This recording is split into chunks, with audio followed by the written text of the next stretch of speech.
Salut tout le monde, j'espère que vous allez bien. Aujourd'hui on est de retour pour une nouvelle vidéo et aujourd'hui on va parler d'un sujet quand même qui est tabou, la chirurgie labiaplastie. C'est parti.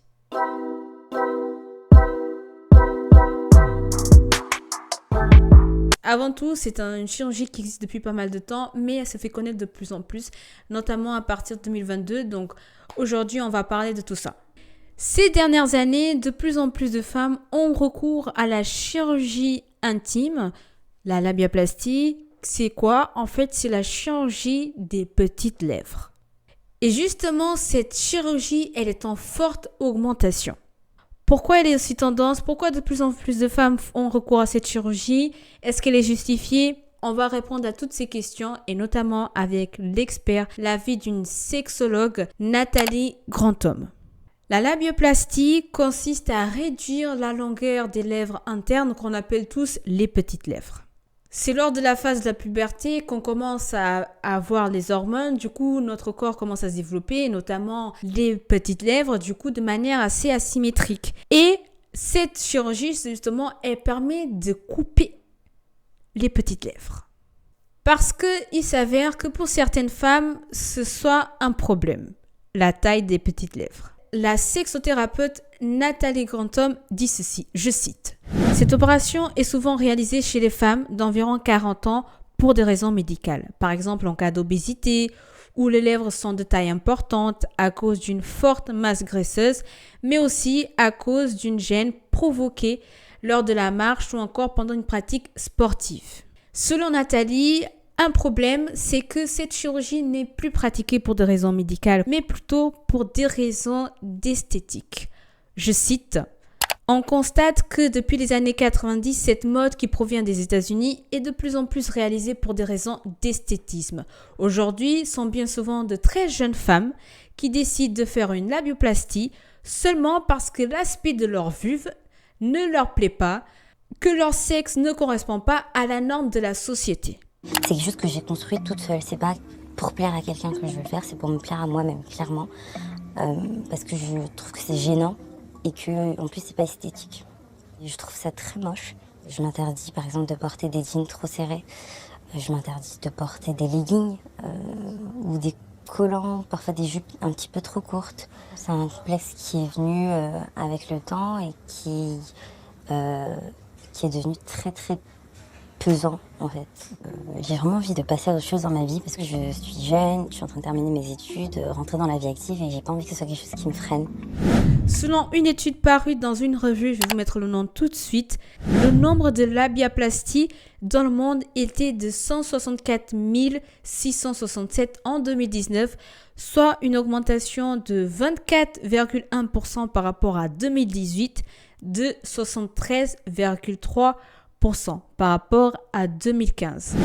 Dans toutes les opérations de chirurgie esthétique qui concernent les femmes, la labioplastie, écoutez bien, elle occupe la 15e place. Comme le précise la sexologue, cette norme imposée par la société, comme quoi le sexe de la femme doit être parfait, ce que j'entends par là, c'est beau à observer, extrêmement lisse, sans poils et sans défaut, a été véhiculé par l'industrie, vous savez laquelle, je ne vais pas dire le nom. Je vais vous mettre aussi un reportage que vous allez voir d'une docteure en psychanalyse qui dit également ceci. Ce qui est sûr, c'est qu'on peut voir que ce qui correspond à cette image de sexe féminin, c'est le sexe des petites filles, où effectivement il n'y a pas de poils, où la morphologie ne montre pas encore les petites lèvres et les grandes lèvres, et que donc une façon de pouvoir caractériser cette image du sexe, c'est soit le sexe des petites filles, soit le sexe Barbie, par exemple. C'est-à-dire un sexe effectivement extrêmement épuré, standardisé, simplifié. On voit bien que quand il s'agit d'intervenir sur le sexe féminin, c'est toujours à ce titre-là, d'en retirer et que ce qui se voit, ce qui dépasse, laisse fantasmer une sexualité qui serait une sexualité débordante et qu'il faudrait donc restreindre. Nathalie Grandhomme dit ceci, je cite. « Cela a créé un complexe car au lieu de profiter de l'instant présent, ces femmes vont penser à leur image pendant l'acte sexuel. Dans mon cabinet, je vois rarement des femmes qui acceptent leur corps entièrement. La plupart sont mécontents d'une partie de leur corps. Si on écoute les normes dictées par la société, Les femmes devraient avoir une vulve de petite fille. C'est aberrant, cela provoquerait même une indication à la...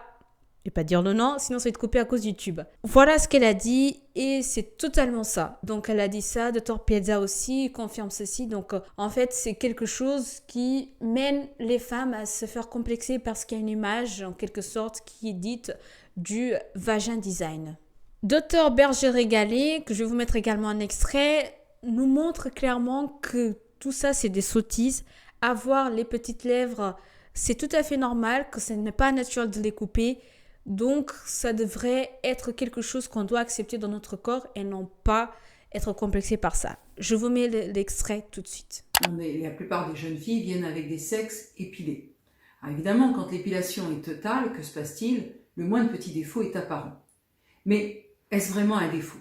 Sachez, mesdames et mesdemoiselles, que déjà, les petites lèvres, elles doivent normalement dépasser un peu des grandes lèvres.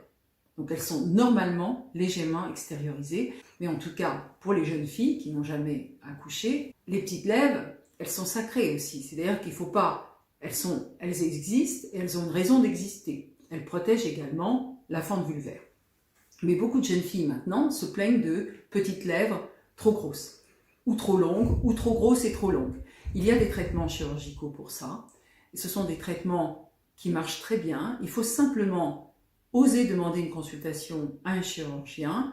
Certaines jeunes filles viennent en consultation me voir ou voir d'autres chirurgiens plasticiens et elles demandent qu'on enlève la quasi-totalité des petites lèvres. Il faut bien entendu refuser et expliquer que c'est un geste qui doit rester limité. Nathalie Crantom dit que bien évidemment il y a des risques, donc là pour cette chirurgie labiaplastie, mais ce n'est pas tout. Écoutez bien, c'est pour ça que je trouve extrêmement dangereux de faire une chose pareille. Il peut y avoir un manque de sensation au niveau de cette zone. Il peut y avoir également un engourdissement au niveau de la zone de la cicatrice après l'opération. La sexothérapeute, elle revient en disant encore, je cite, « Comme les lèvres internes sont érectiles, c'est-à-dire qu'elles se gonflent et qu'elles sont très vascularisées, la présence de veines et de nerfs entre parenthèses, elles sont très sensibles. Si on les coupe, on se coupe également au plaisir et aux sensations que cela peut procurer. » A l'inverse, au Congo ou encore au Rwanda, on encourage les femmes à étirer les lèvres internes vaginales pour avoir plus de sensations et de plaisir. Nathalie précise que à partir du moment où on retire une zone sensible à la caresse et au toucher, on perd de la sensibilité pendant l'acte, vous avez compris. Nathalie Crantom, elle cherche vraiment à aider les femmes à s'accepter, à accepter leur corps, notamment les parties intimes. Et pour cela, elle a dit, je cite, « Il faut arrêter de se soumettre à ces normes, d'accepter son corps, de prendre le temps de le regarder dans un miroir. La vulve est une zone que l'on ne prend pas le temps de regarder. Du fait qu'elle ne soit pas très accessible, il faut prendre le temps de l'apprécier pour ensuite prendre plus de plaisir que cela peut procurer. » Elle dit également ça. 90% des femmes possèdent des lèvres internes qui dépassent. Elles sont plus longues que ces lèvres externes et c'est tout à fait normal. Aller se mutiler juste pour des raisons d'esthétisme, pour moi c'est dramatique. Le corps d'une femme est magnifique. Vous avez entendu? Je suis d'accord. Acceptons-nous. Ça c'est une vidéo spéciale pour les femmes. Il y a des hommes qui regardent sûrement, mais c'est une vidéo pour les femmes. Franchement, acceptons-nous. Il y a des femmes qui se complexent pour ça. Moi, je ne pouvais même pas imaginer qu'on pouvait se complexer pour ça. De là à avoir des complexes carrément d'une partie intime qu'on a, c'est délicat. Je trouve ça pas bizarre, mais je trouve ça dommage en fait. Ouais, c'est le terme que je dirais. Je trouve ça dommage qu'on se met à se complexer à un tel point. Après, il y a beaucoup de femmes qui peuvent certainement se complexer. Je juge pas. Hein. Complexer énormément à cause de leur taille, ça peut être gênant, etc. Pour des raisons médicales, c'est autre chose. Mais pour des raisons esthétiques, là, c'est un autre problème. Là, c'est vraiment quelque chose de délicat, oui. Donc, je pense qu'il y a un travail, vraiment, il y a un travail à faire sur ça, s'accepter, à aimer son corps parce que c'est tout à fait normal. Notre corps humain n'est pas parfait. Malheureusement, donc c'est comme ça et puis je sais pas quoi vous dire d'autre. J'espère vraiment que cette vidéo va aider ce genre de femmes qui ont besoin d'entendre ça, qui ont besoin d'avoir ce déclic-là, de s'accepter, de se dire c'est tout à fait normal. C'est pas moi qui le dis, hein, ce sont des experts, des médecins qui disent que la taille des petites lèvres, c'est normal d'être comme ça, qu'elles dépassent grandes, qu'elles sont pas symétriques. C'est normal en fait. Notre corps, il est pas parfait. Donc, je sais pas, estimez-vous heureuse, aimez votre corps, acceptez-le. Bon, on continue la vidéo, c'était la partie motivation. Justement, en parlant de ça, la sexothérapeute, donc Nathalie Grandhomme, elle dit pour pouvoir accepter son corps et aimer son corps et avoir confiance en soi, allez regarder le compte Instagram Vulva Casting, je vais vous l'afficher. Donc en fait, il s'agit d'une femme qui met en valeur les parties intimes des femmes à travers des sculptures, et donc il y a plusieurs photos, donc différentes femmes, qui sont partagées sur les réseaux sociaux. Bien sûr, on voit que la partie en sculpture, et ça permet de mettre en valeur, justement, de montrer que la diversité, c'est normal, on est toutes différentes, mais on est toutes belles. Donc, pour conclure, Nathalie, elle dit un dernier extrait, je cite « Ces vulves sont toutes différentes les unes des autres, c'est de l'art, c'est beau, c'est extraordinaire. » Voilà ce qu'elle dit par rapport au compte Instagram que je viens de vous dire. Mais écoutez, je suis tout à fait d'accord avec ça. Vraiment, apprenez à vous aimer, accepter. Prenez pas la tête pour ça, c'est vraiment dommage quoi. Dites-moi ce que vous en pensez de tout ça. Hommes et femmes, dites-moi ce que vous en pensez de tout ça. Je suis vraiment curieuse de connaître vos avis sur cette chirurgie. Est-ce que vous connaissez ou pas? C'est quand même un sujet assez délicat, tabou, qui se parle pas comme ça sur Internet. Qu'est-ce que vous en pensez de ça? Est-ce que vous êtes d'accord, pas d'accord? Est-ce que vous comprenez le côté complexe ou pas du tout? Partagez vos commentaires. Partagez au max la vidéo, vous savez déjà. Je vous dis à la prochaine vidéo. Salut, ciao!